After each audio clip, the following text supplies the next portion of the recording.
सीधी तरह चलो वरना मुझे जोर जबरदस्ती करनी पड़ेगी। वाह कदम वाह, बड़ी चुस्ती दिखाई तुमने। तो आखिर प्रमोशन हो ही गई तुम्हारी। औरतों पे जोर आजमाने का काम डिपार्टमेंट ने तुम्हें दे दिया है। वकालत छोड़ दी तो कानून भी भूल गया क्या गोविंद? इस लड़की के नाम का अरेस्ट वारंट है मेरे पास। सरकारी कागज का एक टुकड़ा मेरे पास भी है, स्टे ऑर्डर। अब अगली तारीख तक दामनी कहीं नहीं जाएगी।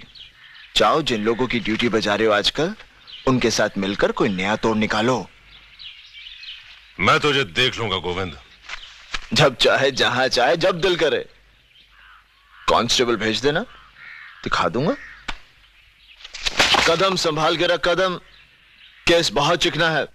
फिसल जाओगे तो लुढ़कते हुए जाओगे।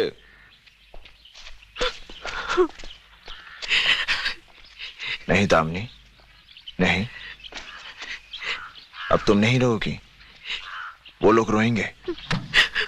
नहीं, वो लोग।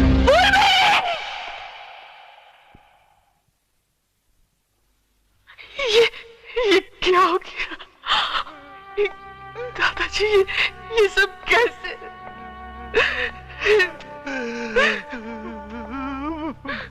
भाई,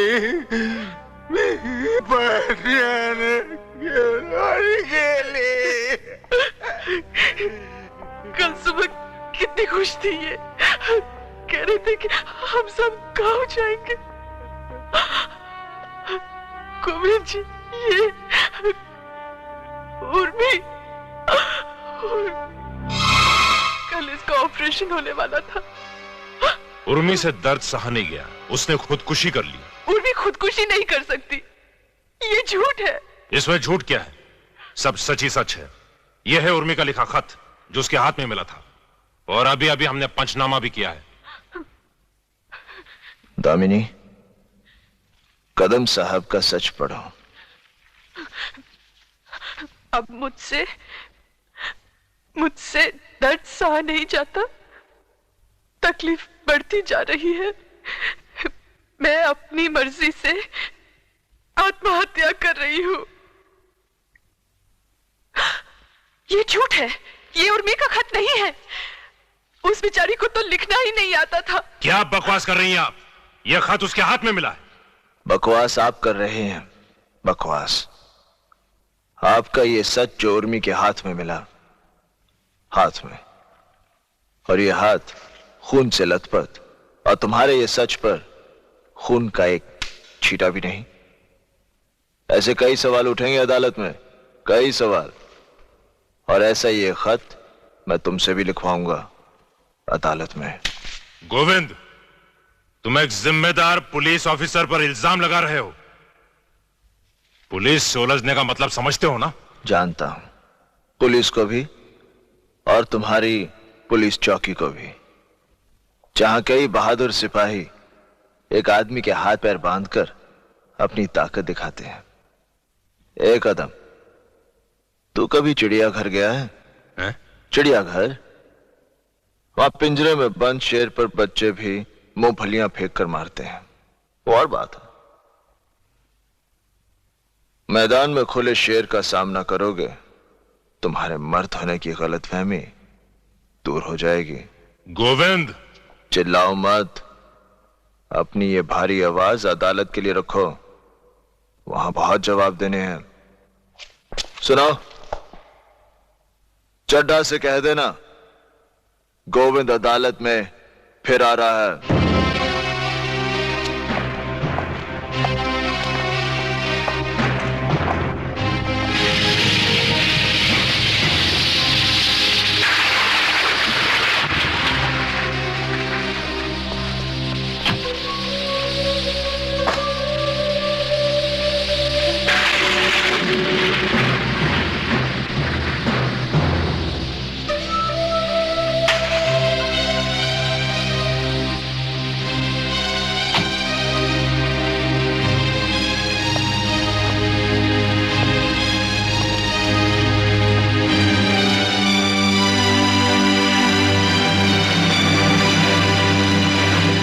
मुझसे कोर्ट में उलझने से बेहतर यही होगा गोविंद कि मामले को बाहर ही रफा दफा कर देते हैं।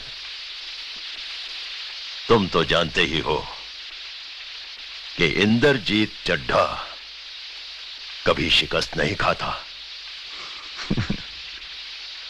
चड्ढा, तूने कभी बच्चों को बिजली की तार से पतंग उतारते हुए देखा है? क्या? कुछ तारें ऐसी होती हैं जिसमें से उलझी हुई पतंग बच्चे भी उतार लाते हैं।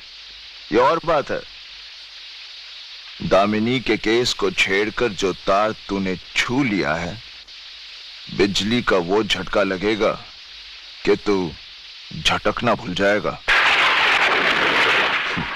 रस्सी जल गई पर बल नहीं गया। गुप्ता 4 लाख देने को तैयार है। एक छोकरी की इज्जत के लिए ये रकम बहुत है। बहुत तरक्की कर ली चड्ढा, कानून की दलाली से इज्जत की नीलामी तक आ गए। इस पेशे को भड़वागिरी कहते हैं। गोविंद, चिल्ला मत, नहीं तो ये केस यही रफा दफा कर दूंगा। ना तारीख ना सुनवाई, सीधा इंसाफ, वो भी ताबड़तोड़। चड्ढा, समझाओ इसे, समझाओ।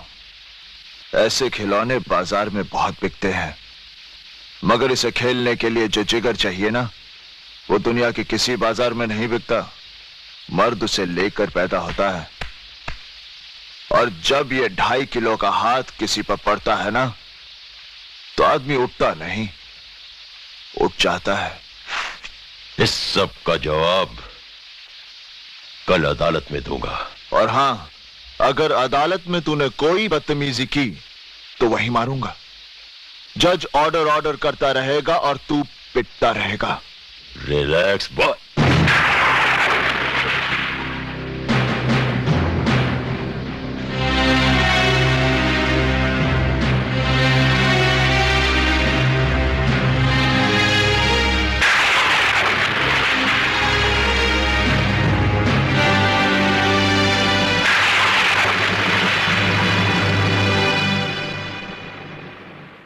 मिलॉर्ड, ये दामिनी निहायत चालाक और काया किस्म की लड़की है। ये गरीबी में पैदा हुई जरूर, लेकिन ख्वाब हमेशा अमीरी के देखती रही। इसीलिए इसने शेखर जैसे शरीफ लड़के को अपने खूबसूरती के जाल में फांस लिया। दरअसल इसकी नजर गुप्ता खानदान की तिजोरी पर थी, और जब अपनी पूरी कोशिशों के बावजूद यह तिजोरी की चाबी हासिल न कर सकी, तो जल भुनकर राख हो गई। जिस घर ने इसके सपने पूरे नहीं होने दिए, उससे इसने बदला लेने की ठान ली, और इस बात का फायदा उठाकर गुप्ता खानदान के दुश्मनों ने इसे पैसे देकर खरीद लिया, और उन्होंने एक बहुत बड़ी साजिश रची। जो बलात्कार बाजार में हुआ, उसे उन्होंने यह साबित करने की कोशिश की कि वो बलात्कार गुप्ता जी के घर में हुआ है, ताकि गुप्ता खानदान की इज्जत को हमेशा हमेशा के लिए मिट्टी में मिला सकें। मिलॉर्ड, ऐसी नीच गिरी हुई और शैतान लड़की को कड़ी से कड़ी सजा दी जाए, ताकि औरत जात को एक सबक मिल सके। That's all your honour.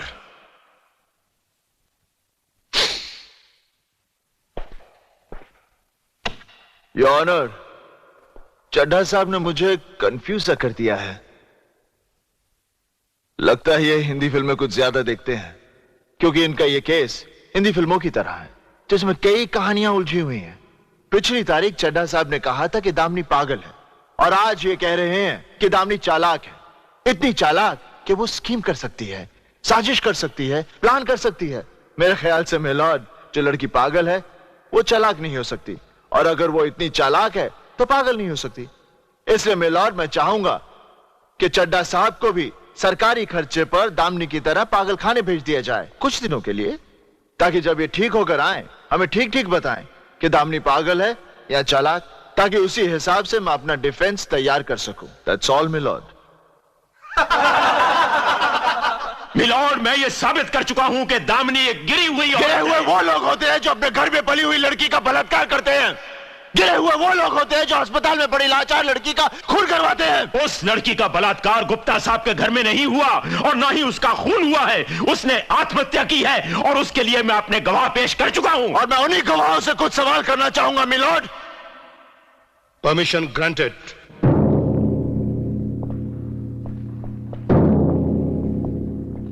तुम गुप्ता जी के यहाँ 10 साल से काम कर रहे हो? जी साहब। इसका मतलब है तुम उनके वफादार हो, हाँ। ईमानदार हो, तुम पर उनका पूरा भरोसा है। हाँ, गाड़ियों की पूरी देखभाल भी तुम ही जी। करते हो, जैसे उनकी मरम्मत, उनमें पेट्रोल डलवाना, सब कुछ तुम सब देखते मेरा हो। जिम्मा से। तो होली के उस दिन जब वो 4 लड़के उर्मी को लेकर गए, जी। तो चड्ढा साहब आप ध्यान दीजिए, तो उस दिन जब वो 4 लड़के उर्मी को लेकर गए, जी। तो बहुत परेशान हुए होंगे, तुम्हें ढूंढा होगा गाड़ी के लिए, चाबी के लिए। नहीं साहब, वो जिप्सी की गाड़ी, मेरा मतलब जिप्सी की चाबी मेरे पास नहीं होती साहब।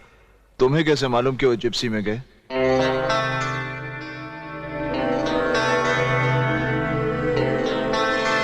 नहीं साहब, क्या बाद में मेरे को मालूम पड़ गया साहब।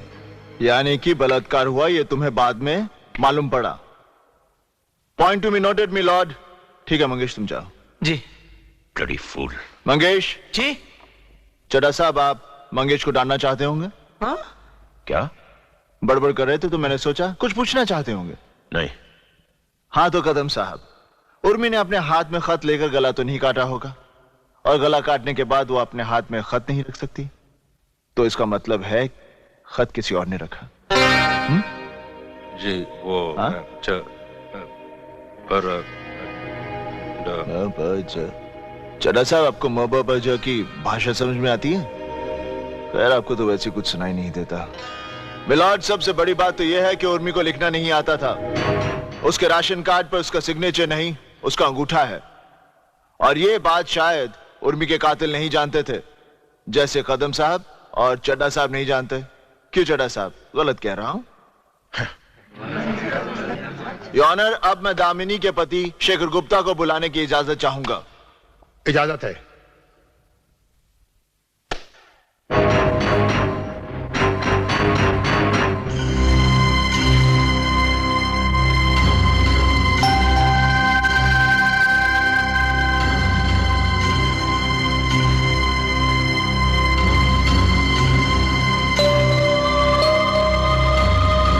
कहिए, जो कुछ कहूंगा सच कहूंगा। जो कुछ भी कहूंगा सच कहूंगा।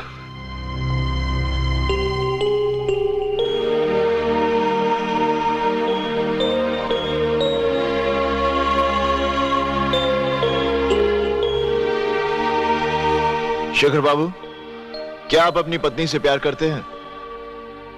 मैं ऐसे बेतुके सवाल का जवाब देना नहीं चाहता हूं। कमाल है मिलॉर्ड, मैंने तो एक बहुत ही सीधा प्रश्न पूछा है कि एक पति अपनी पत्नी से प्यार करता है या नहीं। क्यों चड्ढा साहब, कुछ गलत पूछा? नहीं? हाँ तो कहिए, आप करते हैं या नहीं? जी। क्या कहा चड्ढा साहब, आपने सुना? नहीं सुना? देखिए चड्ढा साहब, और मुझे जरा कम सुनाई देता है, जरा जोर से बोलिए प्लीज। जी, मैं करता हूं। आंखें झुका के नहीं, अपनी पत्नी से आंख मिलाकर कहिए कि आप उससे प्यार करते हैं या नहीं।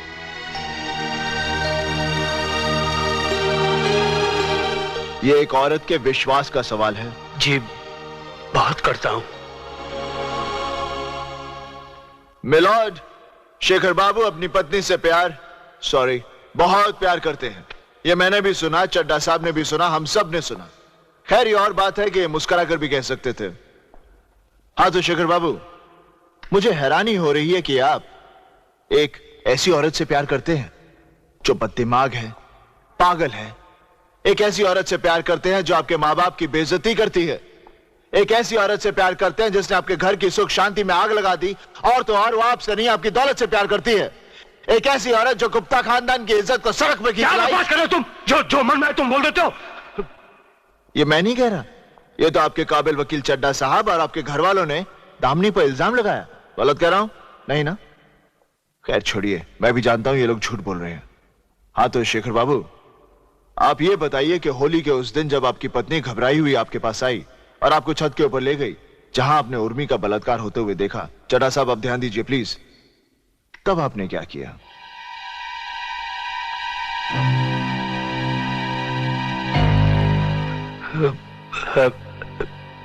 ऐसा कुछ नहीं हुआ। क्या? इसका मतलब है दामिनी झूठ बोल रही है? ये तो मैंने नहीं कहा। आपने क्या कहा? दामिनी कह रही है कि बलात्कार हुआ, आप कह रहे हैं बलात्कार नहीं हुआ, तो दामिनी झूठ बोल रही है। वो झूठ क्यों बोल रही है? अब वो झूठ क्यों? ऐसा कुछ नहीं हुआ। मैं कह रहा हूं ऐसा कुछ नहीं हुआ। तो इसका मतलब है दामिनी पागल है? बिल्कुल नहीं। चड्ढा साहब, आई एम सॉरी, आप सही कह रहे हैं, दामनी बद दिमाग है, गिरी हुई औरत है, बिकी हुई औरत है। Stop this bloody nonsense! I am talking sense. Stop it! Stop it! Govind जी यहाँ आइए, आइए यहाँ। आपको मेरे पति से इस तरह बात करने का कोई हक नहीं। वो मेरे लिए गवाही दें या ना दें, उनकी मर्जी, लेकिन मुझसे इस तरह उनकी भगवान के लिए भरी अदालत में उन्हें इस तरह शर्मिंदा ना करें। उन्हें जाने दीजिए। आप अपने आप को समझती क्या है? हाँ, क्या समझती है अपने आप को? जी। मैं आपका गुलाम हूँ, नौकर हूँ, खरीद लिया आपने मुझे। हाँ, अरे तुम जैसे 2 टके की औरत को मैं अपने बाजू में आने ना दूं। गोविंद, एक लफ्ज भी और मेरी पत्नी से कहा तो। सॉरी दामिनी। मिलॉर्ड, देखा आपने, जब मैं पति से कुछ कहता हूं तो पत्नी को बुरा लगता है, और जब मैं पत्नी से कुछ कहता हूं तो पति चिल्लाता है। यह बात साबित होती है कि इन दोनों के बीच बहुत गहरा प्यार है, जो ऐसे नाजुक वक्त पर भी चट्टान की तरह मजबूत है। बावजूद इसके कि दामिनी ने शेखर के सगे भाई पर बलात्कार का आरोप लगाया, बावजूद इसके कि दामिनी शेखर के खानदान को कोर्ट में घसीट लाई, फिर भी शेखर दामिनी के खिलाफ एक लफ्ज सुनने को तैयार नहीं, क्योंकि वो तहे दिल से जानता है कि दामिनी जो कर रही है वो सही है, जो कह रही है वो सच है। और अब मैं वही सच शेखर बाबू की जुबान से सुनना चाहूंगा। शेखर बाबू, अब मैं आपसे और कोई सवाल नहीं करूंगा। मैं ये केस छोड़ रहा हूं, क्योंकि दामिनी को मेरी नहीं, आपकी जरूरत है। वो आपकी पत्नी है, आप ही उसके सब कुछ है, इसलिए फैसला आपको करना है कि उन 4 अपराधियों को बचाने के लिए आप अपनी मासूम पत्नी को सजा दिलाएंगे। यह फैसला आपको करना है, आपको।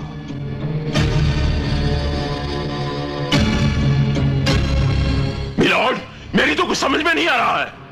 ये पति पत्नी के गहरे प्यार की नुमाइश करके क्या साबित करना चाह रहे हैं? शर्म आनी चाहिए इन्हें कि एक औरत के झूठे जज्बात का सहारा ले रहे हैं ये। चुप है कानून का दलाल।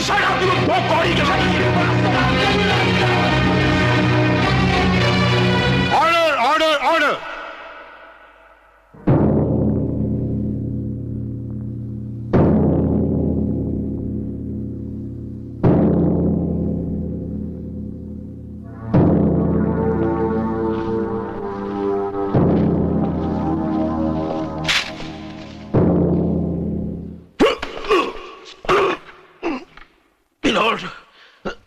सडनली मेरी तबीयत खराब, मैं कोर्ट से दरख्वास्त करता हूं कि अगली तारीख कोई दे दिया। सर, मिस्टर चड्डा की तबीयत खराब हो जाने की वजह से इस केस को मुलतवी किया जाता है। केस की अगली तारीख बाद में मुकर्रर की जाएगी।